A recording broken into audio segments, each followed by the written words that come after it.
welcome to Muscle Maven Radio. I'm your host, Ashleigh Van Houten. Thank you so much for joining me. As always, I hope that you're happy and healthy, or at the very least, healthy and just keeping it together. I think sometimes that's the best that we can hope for, but I hope that you are as happy and healthy as can be.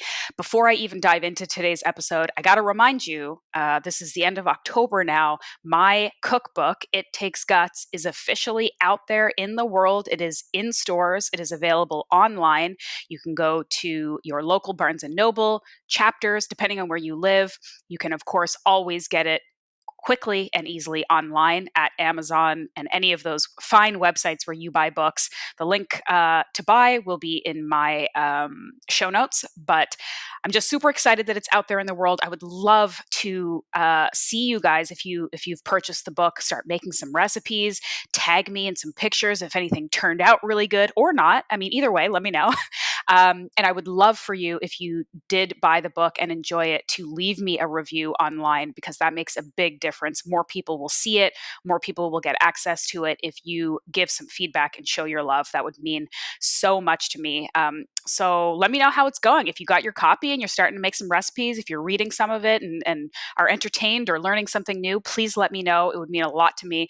And also, if you are interested in learning more about like the background of the book and how I wrote it and why organ meats are good and all of those things, there are a couple episodes that you can go back and reference. I did an interview with carnivore MD Paul Saladino, another big proponent of animal protein and nose to tail eating and organ meats specifically.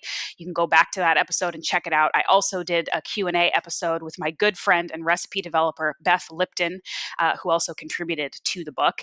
And we talk about organ meats and nose to tail eating a little bit in a previous episode. So I'll put those links in the show notes as well. And then I also have, very exciting and a little bit different than what I normally do, I am doing an interview coming up soon with the photographer of my cookbook, who happens to be one of my dearest friends. She is not in the health and fitness industry.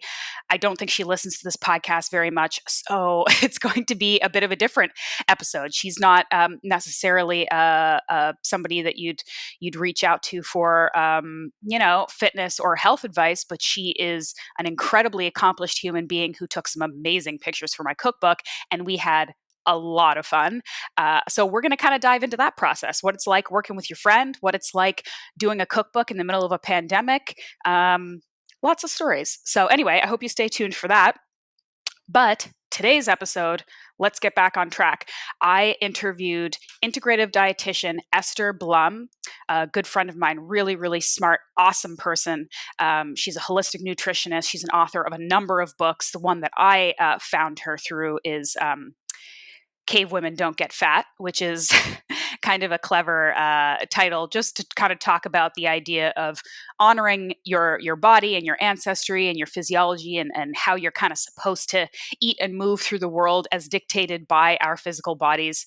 I thought it was kind of an interesting, cool, and sort of cheeky book. But anyway, she comes on today to talk to me about sort of everything, her coaching business, her work that she does online now. And if you want if you listen to this episode and you like her and you want to go check her out and maybe work with her electronically, you can reach out. Her website is just estherblum.com, and I'll put that in the show notes so you can work with her. But she is, I think, similar to me, and in a way that I want to keep hammering home in this podcast. She is all about getting to the root cause, getting to know the person as an individual before just kind of slapping a Band-Aid on people's problems, and also approaching health with the idea that this is a lifelong journey. This is something that's going to take time. It's going to take consistent effort. It isn't just everybody do carnivore and you'll be fit in a week, or just lose a bunch of fat and you'll be fine now and then see you later. There's a lot more to being healthy and happy than just kind of following somebody's rules for a couple weeks. So she's about nuance. She's about research. She's about really understanding. And that, I think, is very important. And it's an approach that we all need to kind of wrap our heads around if we want to get healthy and stay healthy. So Esther's awesome. This episode's great. I hope you enjoy it. If you do, please leave a rating and review. Please share it with somebody who could benefit. As always, it means so much to me that you're here, that you're listening, and that you're a part of the community. So thank you. And here is my interview with the awesome Esther Blum. All right, Esther, welcome to the podcast. How you doing? Thanks, Ashleigh. How you doing? Good. This is, it's been a little while. I have had you on the podcast before, but that was in the earlier iteration of the podcast. So this is your first time officially on Maven Radio. So welcome. All right. Woo woo. Big deal. Thank you. Okay. So I have tons of questions. I have lots of things I want us to get into, but first and foremost, maybe because I think you do a better job of it, why don't you just briefly talk to our listeners about who you are and what you do? Yeah. So Esther Blum, integrative dietitian, which means I'm a clinically trained dietitian. I have a bachelor's and master's in clinical nutrition. And after about 5 years in hospitals, I went rogue and got certified in functional medicine because I knew there was a much greater way to help people and prevent illness early on rather than dealing with it for people who were at a much later stage in life. And I do this through diet, through clinical testing, through specific customized supplement protocols, and then lifestyle management and mindset tools. So between all of those things, people really heal from chronic illness, understand how to utilize their own voice, understand how to manage a medical team. And that's what they get out of it. I'm also a mom. I have a 13-year-old son. I have a dog. I have a husband. I got the whole shebang. You got it all. You're busy. I got it all. I got a garden and a beautiful practice. So I'm very lucky. I feel really lucky today. Yeah. That's awesome. And having a garden sounds like something that is becoming increasingly popular, I think, during this time of all of us being home and trying to find things to do and things to do that are good for us instead of bad for us. So we can talk about that a little bit too. But your practice, has it always been mostly like sort of telecommuting or over the computer, or were you meeting with clients in person, and how has that changed? Yeah. So for the past bunch of years, it's been a virtual practice just because, one thing I forgot to mention in the bio, I have 4 books that I've written. So, that brings clients to me from all over the world. I really have met very few of my clients, my recent clients, in person, because I see people in California, I see people in Chicago, I see people in Switzerland. So it really depends. But yeah, so I'm very fortunate in that during COVID, there was no transition for me. In fact, I have never been so busy in my life, which again, I'm really grateful for, because people are understanding and recognizing self-care, and particularly immune function right now, is paramount. Mm-hmm. I can relate to the being busier than ever during the quarantine and being equal parts grateful and freaked out about it, to be honest with you. But I guess I wouldn't have it any other way. Before we go any further, I just logistical thing. I think your mic is in your headset, and yeah, when you're touching it, it's making feedback noises. So just be careful. That sounds, thank you. If you leave it, it's fine. But just because I'm like a hand talker too. So just be careful because it's making noises. Okay. So back to the work that you're doing. And I know that you focus a lot on hormonal health, which is of course incredibly important and incredibly complicated, especially for women. Do you work exclusively with women, or do you work with men as well? No, I actually have quite a few male patients in my practice, and my people who come to me range from age 17 to 73, literally. It's just that, if you were to do a bell curve, the epicenter of my practice are perimenopausal, menopausal, and postmenopausal women. But, I see people who have typically gone to about 10 doctors before me, or 10 practitioners. No one's doing appropriate testing. They say, I know something's wrong with me. And they're told, just go home, nice pat on the hand, have a glass of wine, and take a walk outside every night, which is what many doctors told me for many years too, when I was struggling with my health. So I work with those people. We do hormone and or gut testing, parasites, and really look under the hood and get them feeling better and figure out exactly what the root cause of their illness is. And it's never complicated. I don't understand why more doctors aren't doing it. It's obviously a lack of training. That's the problem in that arena. But it's like, it's so easy and it's so easily dismissed by doctors. And I'm like, you can dismiss it, but I have proof that your own patient's feeling better and actually can get out of bed now. So tell me what's wrong with this whole system here. Well, I mean, I feel like there's a difference too between simple and easy. Like oftentimes once you uncover the true root cause of an issue, you will realize that there is a simple solution, but obviously it's not always easy for people to make the changes required, or else we'd all be super healthy with perfectly healthy digestive systems, right? So there's obviously, I think a lot of the time there's a gap between like getting that knowledge and that awareness and then enacting the behavior changes that create it. And we do have this culture now in this medical system that is much more ready to just read one line, slap a Band-Aid on it and go on your way, because that's simple and that's easy from the medical system's perspective, right? It's a lot easier than sitting down with a human being, figuring out your history and underlying causes and like getting to know the individual, right? And you know, this isn't to just bash all doctors, because it's a systemic issue, right? That we've created where people feel like they don't have the resources or the training or the time or the ability to get to know people. So they just say, here's some medication instead, which is why it's fortunate that there are people like you and functional medicine doctors as well, who are like, all right, we're going to slow this down and really like figure out the problem. But going back to what you said, I think that one of the key issues is what you said at the top of this, which is these underlying health practices, which is sort of like stress management and sleep and sorting out your digestive system and all of that stuff, which we can all talk about until we're blue in the face. But because they aren't quick and easy, sexy, take this pill or do this one thing for a week and drop 40 pounds, right? People don't usually come back around to it until, like you said, they've seen 10 people already, it hasn't worked. And they're like, all right, I got to do this real underlying work first, right? So how do you start that process with a client? Is it usually that they're just so frustrated and tired that they're willing to do anything at that point? Or is there a process that you work on with them that helps them understand that there isn't a quick fix, there isn't necessarily a medication, you got to change your life? The answer is A, B, and C, all ends of the spectrum, right? So some people come to me, and I mean, everyone loves the testing out of the gate, because that is like, it's a really clear picture of like, oh, this, you know, if I look at someone's neurotransmitters, I could say, this is why you're not sleeping at night, or you're not even making melatonin, or your cortisol curve is so crazy that you're just like riding that highway like no one's business. So everyone loves the testing, but the lifestyle change and the mentality around it those are my life's work, truly.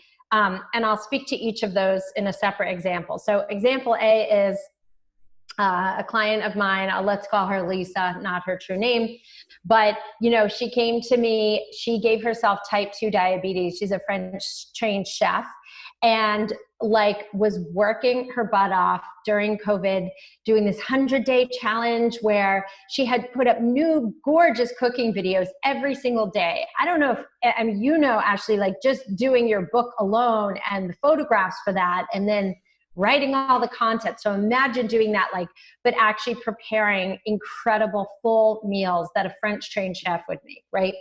And, you know, I said, honey, and we're doing her testing. We haven't gotten her results back, but you know, first things first, she gave herself type 2 diabetes because she was going to bed at 2 a.m. She was already overweight, but going to bed at 2 a.m. and waking up at 7.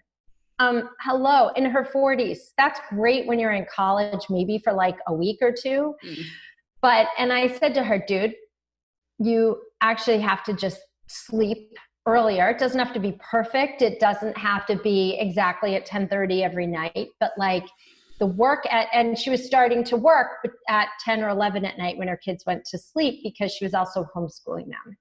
So I was like, we're going to reconcile this. And she said, I'm having an existential crisis. I said, you should be. You should be. I said, you have to decide if you can repurpose your content for a year and actually heal yourself, or if you want to stay sick and like eventually have a heart attack or something much worse. So since then, right? And she would say, I haven't lost any weight yet. I haven't lost any weight yet. I haven't lost any weight yet. And I couldn't get her to also log her food because she's like, I'm a French trained chef. I put 20 million ingredients. I'm like, that's lovely. You got to figure this out. You're giving me nothing to work with here. But I said, let's just start with sleep. Okay. She starts to go to sleep earlier. And like last week emails me or texts me, I lost a pound. Great. Today, this morning, she texted me, I lost 2 more pounds. Like, of course you did. Her eating hasn't changed. She started to incorporate more activity, but nothing strenuous. And it's like the big rocks are what matter. Okay. And so and the beautiful thing is she doesn't need any motivation to keep doing this because the numbers are there, and we can never argue with the numbers. The numbers never lie. So she literally seeing the scale move after, we've been working together a couple months because it took that long for her to say, oh, screw it. I finally I give up. I can't win doing this. And we're still chipping away at the food log. Okay. But I'm like, just do 3 days here. Let me look at your blood sugar numbers. I got her to wear a continuous glucose monitor, all these, and her blood sugar went from the 300s to the 110s, 120s quick. Wow. So there's a lot that she was doing, but it takes time to see results, which brings me to patient B, who I'll call Stephanie. And Stephanie hasn't seen any weight loss yet because we are still uncovering her issues. She had a lot of cortisol issues. She had a lot of emotional eating issues. And we worked on those, but she really has methylation issues. So I need to keep sending her for more testing. And in the meantime, she's we're really working on the psychological piece of her accepting her body, heavier than she wants it to be. And that's really hard. She cries often, and and by the time we get off the call, she's in a new space, but it's a constant reminder of constant work. And everyone has their own unique path. Healing is not only about taking some vitamins and eating a steak and some spinach. It's really, a lot of our stress and our hormones, it's driven from the top down. And most people don't realize that our thoughts and our stress drives our hormones, or in many cases, bottom them out. And that's really hard to get back. Let me tell you, hard. I'm starting to believe that one of the biggest skills or requirements for a good health coach, or even a functional medicine physician, or the kind of work that you do, is literally patience over everything else. Because one of the things I talk about all the time when I was working with clients, and even when I'm just kind of speaking more informally through the podcast or to people in my life, is that it's gonna take longer than you want it to. Always getting healthy, always, it's gonna take longer. And that's why so many people who are on the right path, if they had just walked down it a couple steps further, would have seen the changes that they needed to get that motivation to keep going. But we give up just because we think it takes a week and it takes 3, or we think it takes 3 months and it takes 6. And that's just the way it goes. And really it takes your entire life, I think, is the other thing. We need to reposition that idea that health is this thing you have to do for 3 months to get to the end goal, which we all know is not really how it works, right? We have to just constantly be working. But you touched on with your first client, it's funny because you mentioned you had her on a continuous glucose monitor, and I literally just put one on. I'm on I just starting week 2 of doing this for the very first time. And I swear all it's given me is poor self-esteem. We can talk about this. Oh, really? No. Why? Okay. So, and maybe we'll talk about it a little bit more once I've totally talk about it. Once I've gone through the actual experiments and stuff that I wanted to do, but I've never used one for the main reason being that I don't tend to be somebody who very obsessively tracks anything. And I realize that it's a relatively privileged position where I don't have to for my health. I'm pretty on top of things. I've done a lot of self-experimentation. I generally know when something's working, when something isn't. With that said, of course, tracking and testing is important because you need to get baselines. And sometimes you may think something's working and it's not, right? So anyway, the CGM thing was just always something I just wasn't particularly interested in. I'm like, I'm not keto. I don't really care. Like, it's fine. Like, I'm fine. I know what I like to eat. I know what makes my body feel good. I really don't need this. And then I was, talking to a company and they're like, yeah, but it would be fun. Like, experiment, like just do it. And I'm like, all right, what the hell? Right? Like, literally what the hell? That's kind of how I feel about fun. Well, our idea of fun in this industry is a little bit different, but, so anyway, so a couple things, that right off the bat, when I put it on, the morning that I put it on, I started my period, which I feel like we can talk about this, but I feel like hormones, that's going to kind of affect some things. Yes. It was a pretty stressful week, but again, it's like, you can't wait until you're having like a chill week to like put this thing on, you know what I mean? Cause like, are you ever? But I just feel like it was like this perfect storm of me like looking at my blood sugar and being like, what the hell is going on? But anyway, and then of course, I think I was also like maybe comparing what I thought my results or my value should be to someone who is in ketosis, because it seems like everybody online who's using these things, it's like just to show that you like literally have no sugar in your blood because you've been in ketosis for so long. So anyway, all that to say, it has given me some interesting information. It has shown me, how I react to certain foods, better or worse. But I think one of the things that's interesting to me, I don't want to get too off topic because this all kind of comes around, but one of the things that's interesting to me is that I always considered myself relatively metabolically flexible, right? Like I can go a day without eating and I'm cool. I can go a week where I'm eating no carbs and I perform pretty well. I can go a week where I'm eating like pretty high carb and like, it's fine, whatever. I thought it was pretty sorted out. But one of the things that I'm noticing is when I was having meals for like testing purposes that were very high glycemic and high carb, and I'd see my blood sugar shoot up, right? And I'd look at it and it would be in the 150s or something. And I'm like, oof, that's not good. That's like red zone. Like that isn't good. I did not notice physically any issues. So I'm not getting like energy crashes. I'm not getting jittery. I'm not feeling weird in any way. And so, what were you eating? Let's discuss your high glycemic is not Homer Simpson high glycemic. Sure. I mean, so two things that I remember from last week that jacked me up were, 2 dinners. One was sushi. And I kind of did this on purpose, right? Like I ate like a bunch of sushi because I was just like, let's see what happens. I like it. So sushi did it.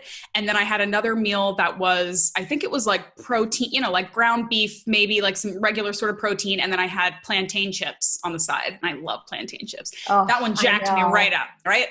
But so just again, before you kind of like give me your thoughts on this, my reaction to this now is I'm learning things about portion sizes and timing and that certain carbs are jacking me up more than others. And all of that is useful.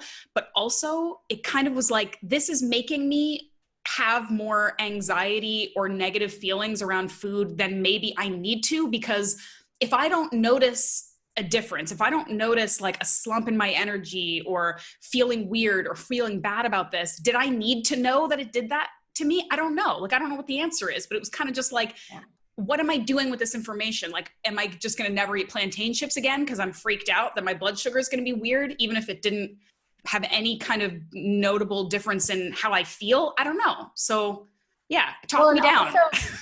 Okay, so 150 postprandial is not terrible at all. I think that's really in range. I think you're comparing yourself to like the keto crowd, but for the average normal healthy person, I don't see a problem with that.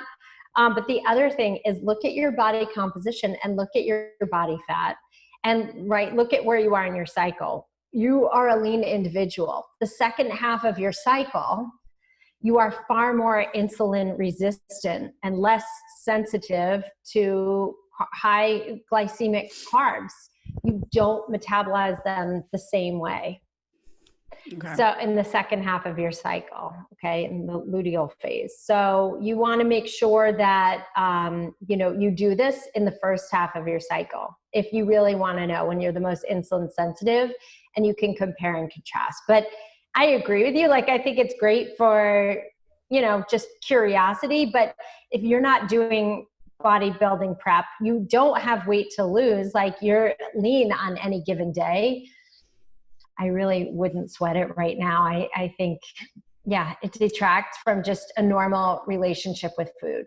For Yeah. other people, you know, for my diabetic clients or people who have real weight loss resistance or people who have real insomnia issues, then I'm like, let's track it, because is that causing you to have insomnia? Are you crashing in the middle of the night? And I think it's really helpful in being a detective for your sleep, for your energy, for your sugar cravings, for navigating, do we need to up your protein? Do we need to cut your carbs or flip it the other way? So for somebody starting off who's also not as knowledgeable as you are, then yeah, I think it's really helpful to give them a framework of like, these are the numbers we're shooting for. This is how we're going to do it. For you, you're already lean, you know, you've got a good amount of muscle on you. That means you've got lots of mitochondria. It means you've got a good amount of insulin receptors working the way they're supposed to on any given day. Okay, thank you. I needed to be to step off the ledge. Talk down. And I mean, and I've been talking to some of the people behind the company too, and they were saying like another thing to look at is how quickly, not just what the spike is, but kind of how quickly you come back down to baseline and all of those things. And it seems like everything's sort of working out, but it seemed to me again that one of the things I think we're lacking in the online community around health and wellness is any semblance of nuance, right? So it's just like, everybody's got to be keto. Everybody's got to be a carnivore. Never eat meat ever again. Everybody should have a glucose monitor on all the time and be tracking everything you're doing every day or else. And it just seems like, and this is, I feel like this is what you're saying too. Obviously, baseline understanding is good. Obviously, regular, consistent testing when you have a goal that you want to achieve, whether that's just improved health, getting off medication, better body composition, whatever, tracking helps. But the vast majority of us in the middle who are like pretty sorted out, don't need to obsess over these things. And if we do, it can have the exact opposite effect of what we're looking for, which is raised cortisol, being more stressed, being more obsessive, having a worse quality of life because all we're doing is looking at our blood sugar every 2 seconds. You know, I just think that's that they're, exactly it. You know, and it goes back to even things that I feel pretty strongly about, which is stuff like, you know, generally lower carb eating or like a carnivore approach as a reset tool, not as a living that way all the time. But the more time you spend following people online, you'll think that like you have to do this thing and it has to be your identity and you have to do it forever. When again, for the vast majority of us in the middle, we should be taking all this information in and using it as tools in our toolbox. This might work for us and it might work for us sometimes. And then you can put it away and do something else. And I think that we just tend to, when something works, we tend to latch onto it and obsess over it. And that becomes like our new thing and our identity. And then when it doesn't work, we feel bad about ourselves. We feel like we failed. We feel like we're not as good as other people, or maybe there's something wrong with us. And it's like, no, dude, you just, you know, you don't need to do the most all the time. Sometimes doing less is better. So anyway. Yes, I'm so glad you brought this up, because we're in the middle of everything is an attention economy, right? And the people who are the most polarizing online, and you and I know all the doctors and all the people heading this movement, that movement, everything that has a name, the keto, the carnivore, the this, that, right? They get a lot of attention because the keto people hate and the carnivore people hate the vegans, and then the vegans hate the keto, and then the keto hate the high carb people and dietitians. It's all like, there's a war out there. And the greatest, another piece of undoing I have to do in my practice is teaching my people to practice strategic ignorance. And I was like yelling at a woman the other day on the phone, not yelling, but I was like, dude, put down the goddamn diet books already. Like, are you nuts? Are you like, practice a little strategic ignorance, put the blinders on. Just because it worked for your girlfriend Karen and your neighbor Sally, and just because they lost 40 pounds on keto doesn't mean you are going to lose 40 pounds on keto. And you're definitely not going to be able to sustain it in 6 months. I have yet to have a single client on keto, a single client. And they're still losing weight. They're still getting lean. They're still improving their numbers, their blood sugar, their lipid panels, their inflammatory markers. They're getting off their medication. We don't mention those words. We just kind of, and I don't adhere to that, because also I see a lot of thyroid and adrenal dysfunction long-term on the super low carb diets for women. We have to remember that most of those research studies are done on men. when I wrote Cave Women Don't Get Fat, right, I looked at all the hundreds and hundreds and thousands of studies on intermittent fasting. Only 13 were done on women. Okay. Like, remember, people, that was the first thing I learned in undergrad when we spent a whole semester looking at research studies and their models. They're usually done on men. Yeah. So why would male physiology apply to you as a woman with a menstrual cycle or with fluctuating hormones, or if you're postmenopausal with hormones that are much lower than you were when you were menstruating? So how does any of that apply?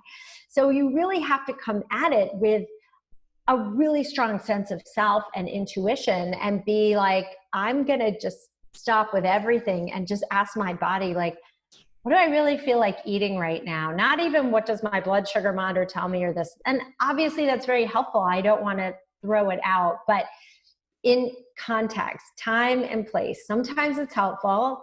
I use it at certain times. Not all of my clients get continuous glucose monitors at all. Most of the time we don't need it.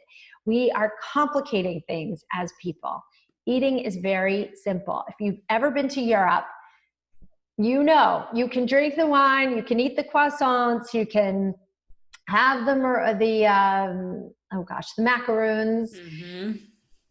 And like, you're not gaining weight, right? Because you're relaxed, you're happy, you're eating probably the right portion for yourself, you're eating till you're satisfied. Like, most people can't even nail that down. Just getting people to nail down the art of enjoying a cookie can take me months. Like, take it, put it on a plate and eat it and like enjoy it. I have a whole chocolate shelf in my house. I have dark chocolate peanut butter cups. I've got dark chocolate. I've got almond milk chocolate. I have chocolate I got at Aldi over the summer in Buffalo. I have all these chocolates. Do I ever sit and binge? No, I have one piece. Or I just made a batch of cookies yesterday. My son was like, Mom, can you make me some cookies? Yes. They're almond flour chocolate chip cookies.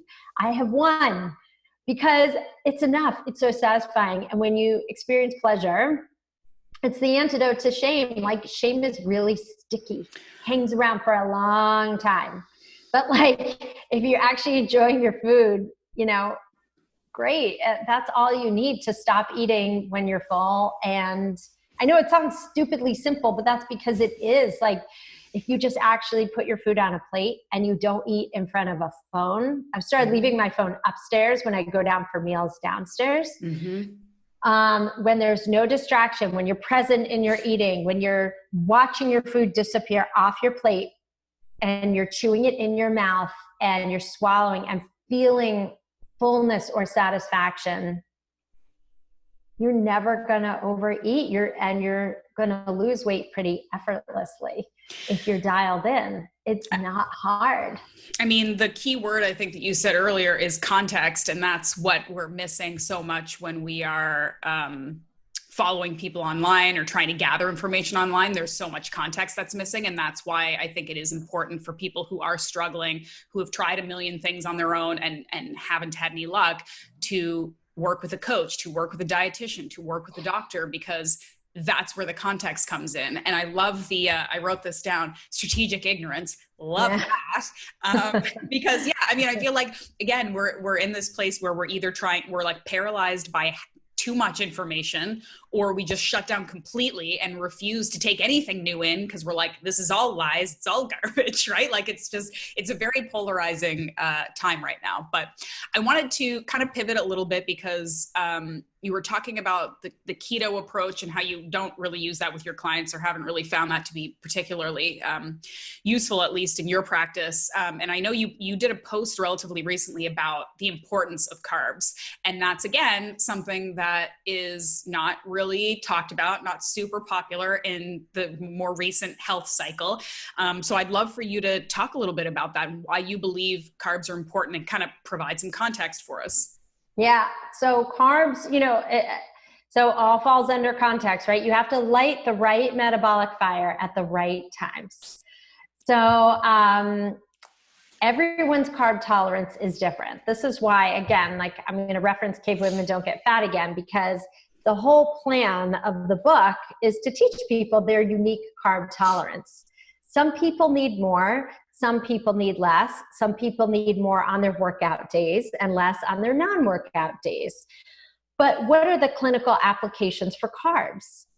Sleep, cortisol management, because if you get your insulin up, your cortisol is going to drop. So insulin and cortisol are antagonistic. So, and people say, well, I can't eat carbs before bed, I'm going to get fat.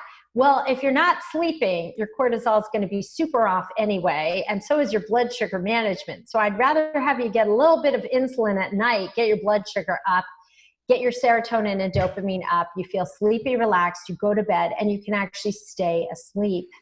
And that rights more metabolic dysfunction than anything. It revamps your gut health, your immune function, your ability to burn fat, produce growth hormone, your ability to stay sensitized to insulin, all those things, right? So carbs at night are great for sleep, as I mentioned.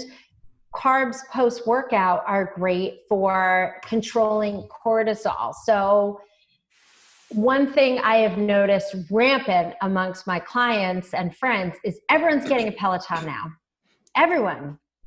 Must be nice. Those things are crazy expensive. They're crazy expensive, but they hook you with the financing, or there's zero financing, like the payments are low, but you're in for life. And there's a cult, it's like a cult following, like people, there's a lot of engagement. And listen, I'm not dissing Peloton because it gets a lot of people fit, but the problem is if you are riding that cortisol wave, and this is, I see men and women, people who are working more than ever now with COVID because they're working from home. So they're just always online, always working. Or if you are homeschooling your kids and now you have to work late at night because that's your only time to get it done. Or you just have a lot of stress in general and you've hit menopause, and you're drinking lots of caffeine, right? For someone whose cortisol curve is already high, and if your metabolized cortisol is high, that means it's high all the time, even at night, right? So carbs post-workout, again, very high glycemic carbs. Like if someone's doing strenuous cardio, or especially with weights, I can have them eating, depending on their workouts and the intensity, I'll have them eating white rice with maple syrup, or a couple tablespoons with honey in a smoothie. Again, because when you get that beautiful insulin spike, it's anabolic. It helps you build muscle and it shuts off your cortisol. So your body is not always in a fight or flight state. And last but not least, I love carbs for thyroid function. I see a lot of thyroid dysregulation or very low hypothyroid, and in people who've been eating very low carbs, like people who've been doing bodybuilding competitions, or people who've been doing keto for long periods of time. That keto drives your TSH up very, very high, and it's temporary, but it does happen in a lot of people. So you want to make sure, again, you're cycling. If you do keto, I would recommend cycling on and off, or any restricted diet. Just psychologically, physically, your body needs variety. That's why I think one of your secrets to staying lean, Ashleigh, is probably because you rotate and you have metabolic flexibility because you are rotating your diet. Absolutely. And I mean, just for quality of life, like you said, like I love meat, I love high fat, I love all of these things, but I don't want to just eat meat for the rest of my life. I don't want to go months on end without eating carbs. Like I want to live my life at the same time. So we got to figure out how to balance it. Yeah. I mean, I know. I just like big sweet potatoes. I just always have sweet potatoes that I can just grab, put some salt on and go. I'm so happy on those. Depends. Can I just interrupt for 1 second? Would you recommend, like you're talking about some of this, like the high glycemic carbs post-workout before bed to help with sleep, would those recommendations, and I know it depends, but generally speaking, would those recommendations still apply to someone who is obese or is trying to, like one of their main goals is trying to lose fat? Right. No, if you're it's a great question. If you're very obese, then I recommend, that your carbs are from vegetables and some fruit for a couple months to really reestablish your insulin levels. You get your hemoglobin A1C down, you get your blood sugar under control. In those cases, if you are obese, then your carbs really have to be earned. Or if someone's like, no, I have to have some carbs, then, a really low glycemic, high resistant starch, high fiber carb like beans or legumes. White potatoes that are refrigerated, like cold, are much higher in resistant starch. A sweet potato has, 6.5 grams of fiber per sweet potato. So I will recommend small amounts of those. But when I first went into functional medicine, like the best weight loss diet I would put people on was, again, unlimited protein, vegetables, good quality fat, and the carbs were fruit and vegetables. And in 30 days, people would drop, 10, 15 pounds. Sounds like paleo to me. Yeah, it's totally paleo. Yeah. Yeah. I mean, it's also real food. And I never have to count calories. I don't make people crazy over calories. I don't have them measuring portion sizes all the time. I'm like, pay attention to your hunger, your energy, your cravings. Let's see where you shake out. Yeah. People know their rhythms. They know what time of day they're hungry. They know psychologically what they need. I know too, listen, I'm still getting my cycles every month. I know there's going to be 2 days at the beginning of my cycle, my appetite is super low. Then there's a couple days where I'm ravenous. And then that last week, I'm snorting lines of chocolate chips off the counter. And then the whole cycle starts again. Relatable. That is deeply relatable. But, and I know, but honestly, and to abate the chocolate chips, I will double my protein on those days when I'm ravenously hungry for a couple days, and things just balance out. I really have my cravings well controlled, but if I didn't, left unchecked, I would be snorting away. So you got to go through this. This is why, I work with the clients, my starting packages are 6 months, because I say to everyone, you got to have time to fail forward. You got to have time to learn your body, do the tests, do some supplements, see how you feel. And people get in rhythm really quick. And once they start sleeping, then their appetite comes down. Their hunger hormones are regulated. They're I'm not as hungry. I don't need as much food. They're able to really reset their insulin receptors. So all of that's really good. Cool. Yeah. Carbs are great. I think they're therapeutic in a lot of ways, and we should not give them the heave ho by any means. Yeah. I agree with you. I love a carb. I don't want them to go away forever. I think we just need to, like I said with everything else, they're a tool. You don't need them every day to survive. You don't need this many to hit your whatever. You need to figure out when you need them, which ones work for you, and how to, apply them to your life, not just follow blindly some, macro plate that someone posts on Instagram. Okay. I wanted to ask you, I want to switch over into sort of talking about immune health. And that, of course, is going to tie into gut health as well. But this is something that's very important for people these days. And I wanted to start by asking, generally speaking, how do you feel about supplementing things like vitamin D, zinc, stuff like that for people? Because, there's this conversation around, if you are eating a perfectly optimal healthy diet, you don't need to supplement, which may or may not be true. But I think, again, that depends on the individual. And also, most of us aren't eating a perfectly optimal diet, so we do probably need to supplement anyway. But it seems like there are some very universally, we're universally deficient in some things, like magnesium, I feel like is a big one.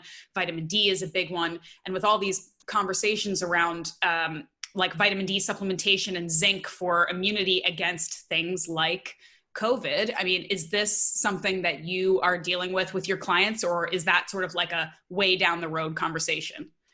No, it's funny. I just sent out a newsletter this past weekend about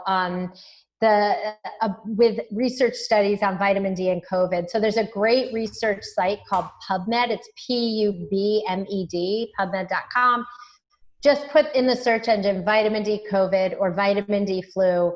There is a tremendous amount of clinical research to show that 100,000 units for 3 days administered orally reverses the flu, reverses COVID.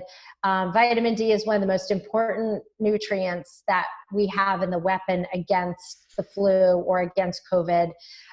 So I administer vitamin D for my people based on their blood tests. I just get a regular blood test done for them.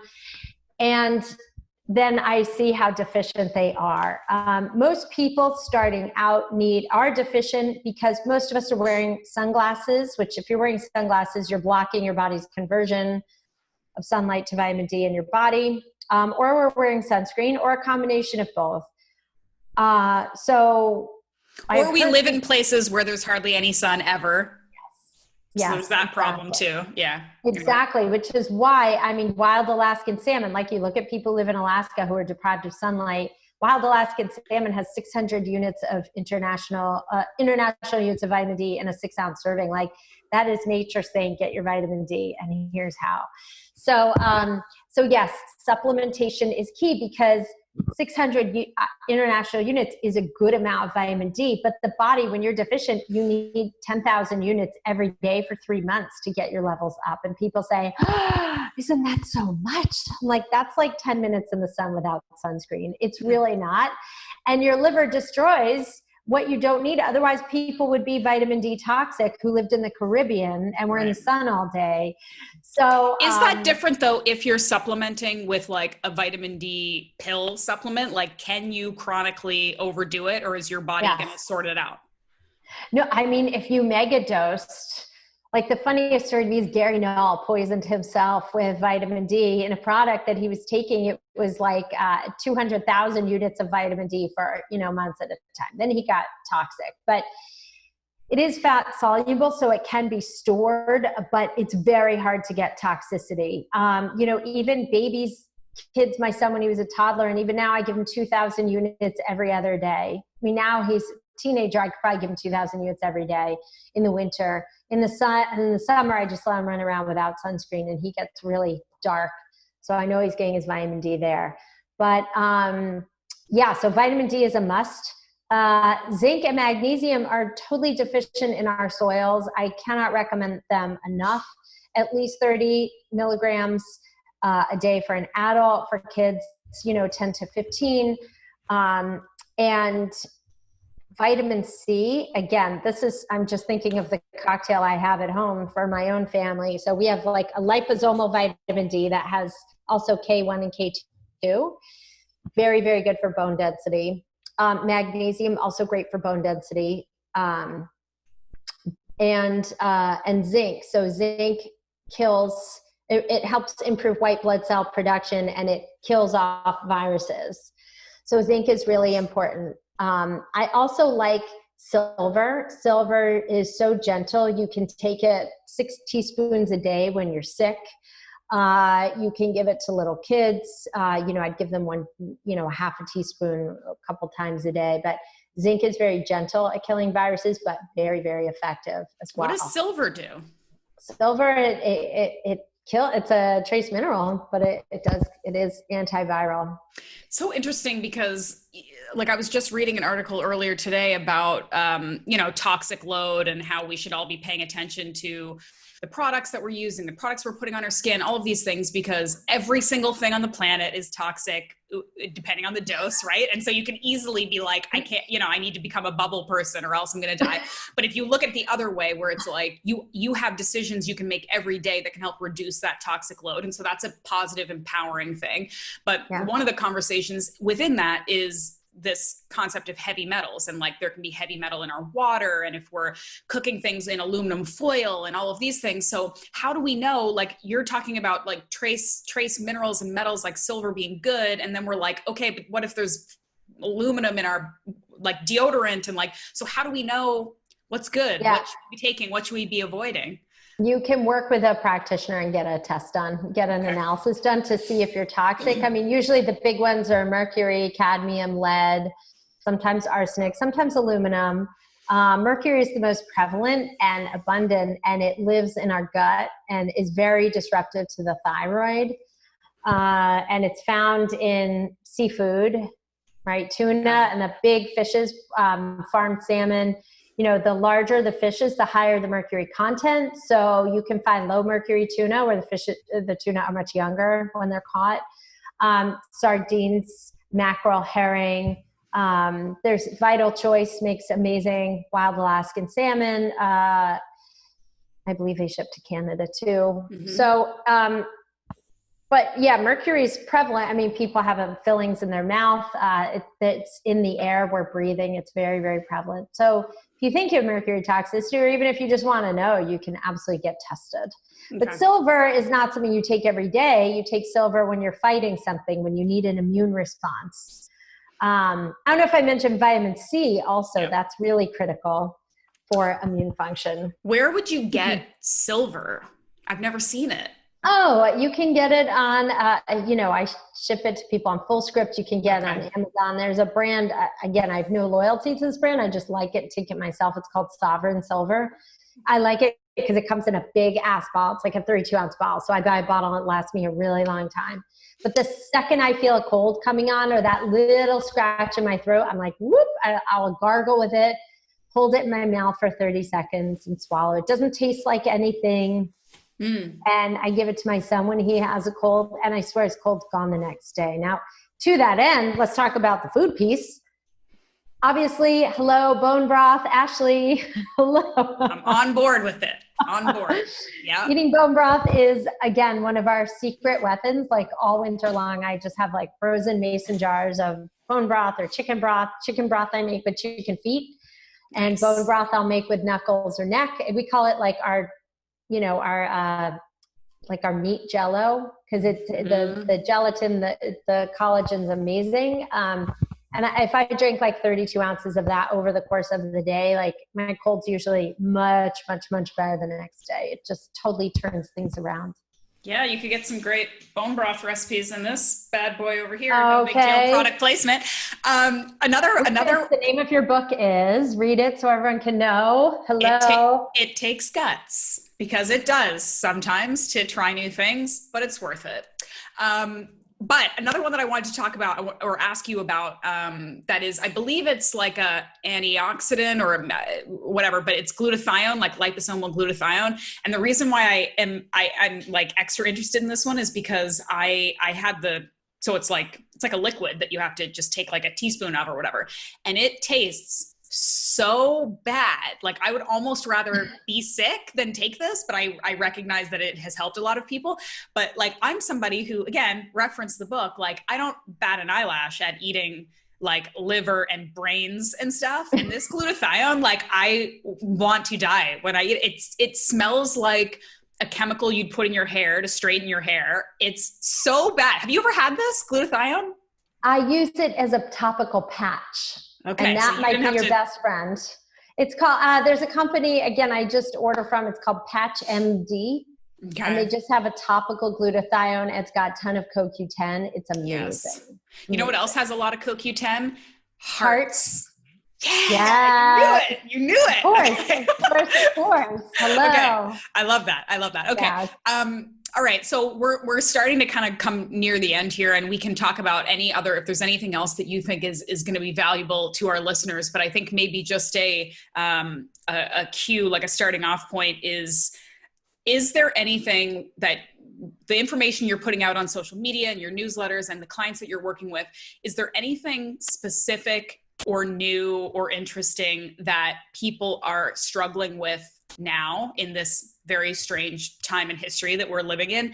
Or is it more of the same? It's just sort of with that additional overwhelm on top of it. Like, how is the landscape changing in terms of the clients that you're dealing with, the challenges they're coming to you with, and how you're dealing with it? Or is it just, same? You just got to keep up the consistent basic practices that you're always talking about? Yeah, I think the biggest thing that people are realizing now is what life can be. Like, I think people realize that work is totally overrated, that we need to connect more than ever. I think people are so appreciative of the downtime. I can tell you how incredibly grateful I am that my husband is not commuting 20 hours a week right now. No joke. 2 hours each way to and from New York City.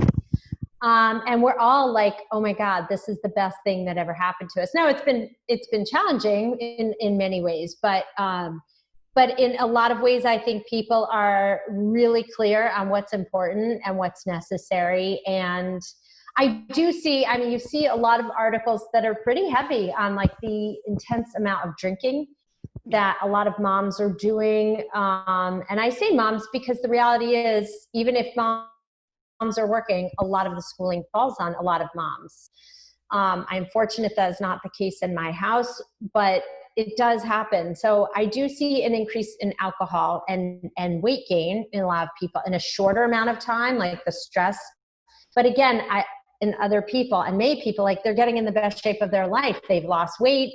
They're working out more. They're able to like take care of themselves because they have 4 hours a day back to themselves where they're not commuting. They're more efficient. So yeah, I like to focus on the positive in that way. I think it's important.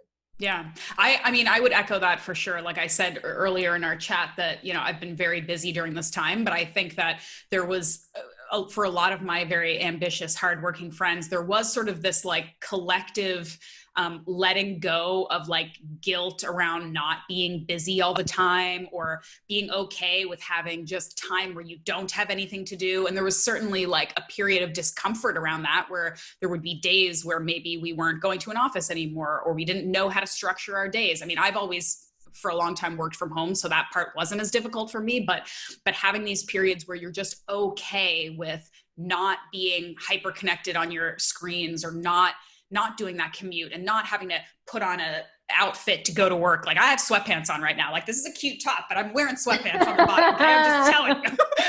But like again, it's what's important. It's like this work that we're doing right now. This is something that fills my cup, that I love, that I think is important, that doesn't drain me. It doesn't take from me.